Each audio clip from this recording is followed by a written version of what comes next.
우리나라 가계부채가 예상보다 빨리 증가하며 1,300조 원을 넘어섰습니다.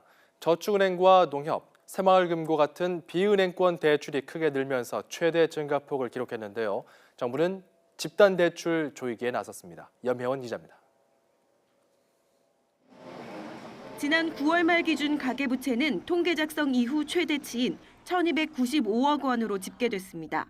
여기에 10월 은행권 가계대출 7조 5천억 원을 더하면 가계부채는 이미 1,300조 원을 훨씬 넘어선 것으로 추산됩니다.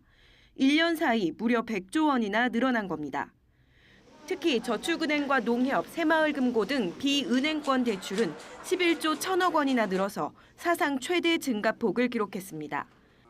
상황이 심각해지자 정부는 앞으로 집단대출 심사를 더욱 강화하기로 했습니다. 내년 1월 1일 이후 분양 공고를 낸 아파트는 잔금 대출을 할 때 처음부터 원금과 이자를 함께 갚도록 하겠다는 겁니다. 또 이전에 분양한 아파트에 대해서는 저금리에 입주자 전용 보금자리론을 제공하는 대신 원리금을 분할 상환하도록 유도하겠다는 계획입니다. 이렇게 하면 해마다 1조 원씩 가계부채 증가 속도를 줄일 수 있다는 게 정부의 계산입니다.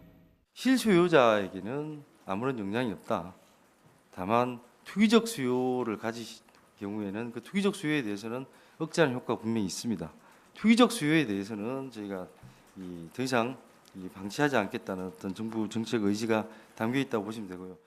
또 내년 1분기부터는 상호금융과 새마을금고 등에서 돈을 빌릴 때도 소득 증빙을 해야 하고 첫 달부터 원금과 이자를 함께 갚아야 합니다.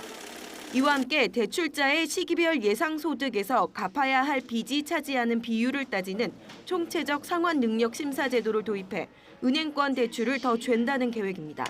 YTN 염혜원입니다.